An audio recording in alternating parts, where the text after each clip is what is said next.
we are not putting highlighter on his nose for androgyny, as we are creating a gender fluid look and not a drag queen look.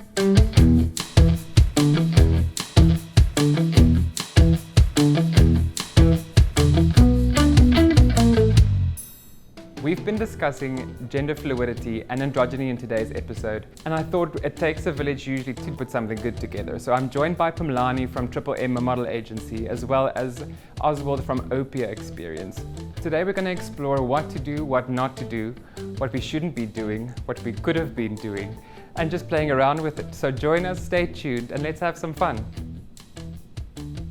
For me, when it comes to androgyny, it's not necessarily playing around or bending a gender. It's just basically bending the rules about what people told us to dress like.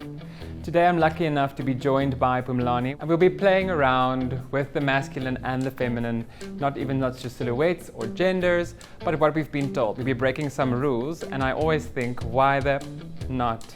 Welcome, Phumlani.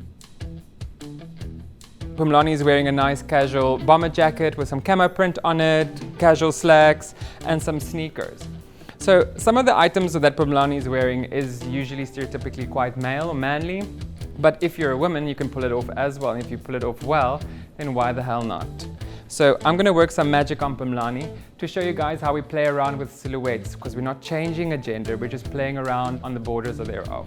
So yeah, let's work some magic.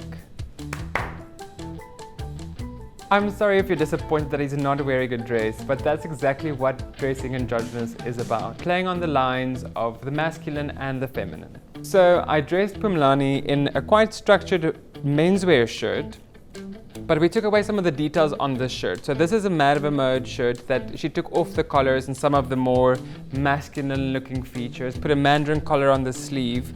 But in the end of the whole thing, it's a white shirt. A white shirt's going to be a white shirt. It's actually just how you wear and accessorize it that pushes it a bit more to the androgynous stage. We put him in a chainmail, something quite ancient and strong and masculine. And then with the silhouette of a female pants, a female wide-legged pants. Once again, we make the rules at the end of the day. I think we're finished listening to what the older people had to say. Actually, a fun fact that what makes a shirt masculine or feminine is the position of the buttons. So you'll see the buttons on this one, the holes is on the left-hand side and the buttons on the right, whereas in a female shirt, it would have been quite the reverse.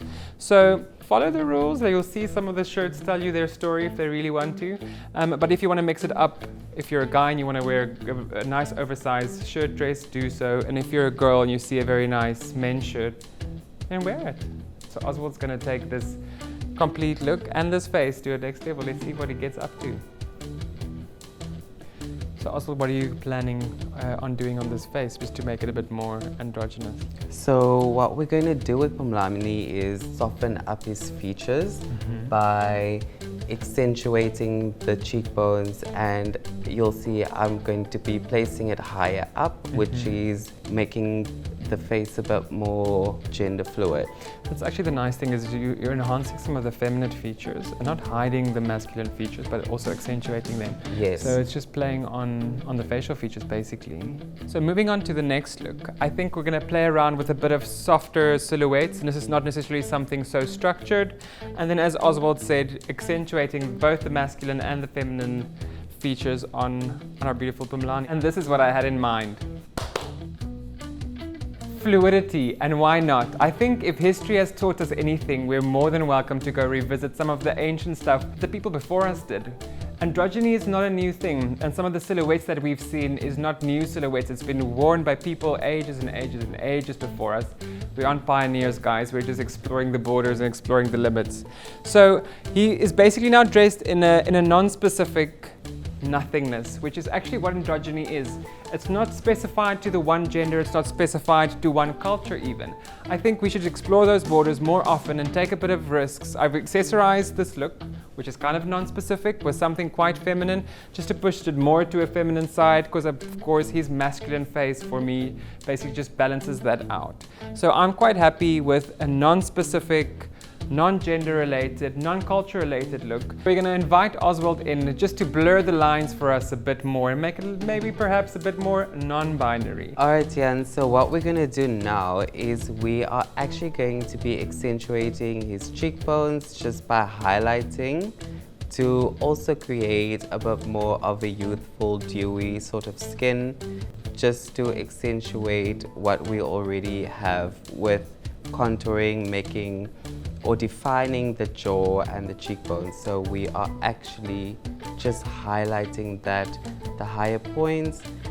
Will we be putting some highlighter on his nose?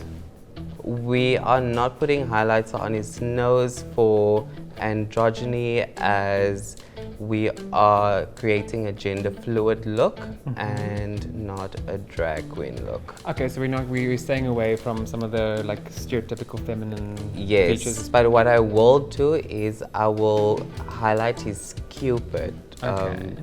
just so that there is some highlighter on there as well.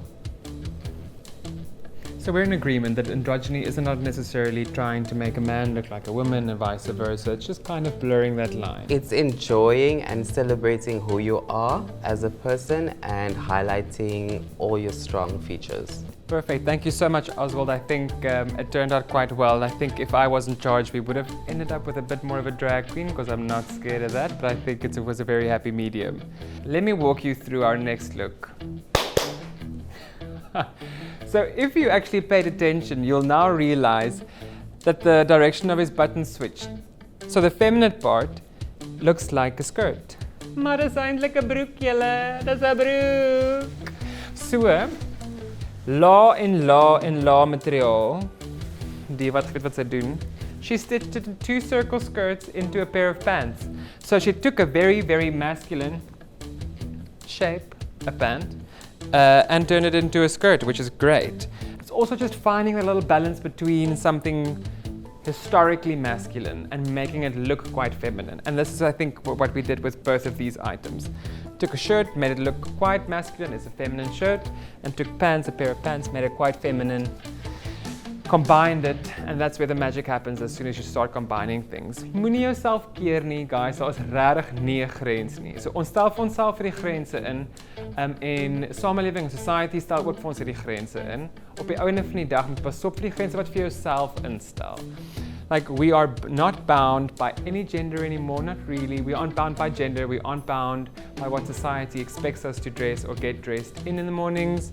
And we should let ourselves go a little bit. I think you should start exploring, find your happy space and find your fashion narrative and tell the story that you really want. And if you can do that beautifully, all the more reason. Thank you so much for joining us. Please don't be afraid to experiment, have some fun, and let's play.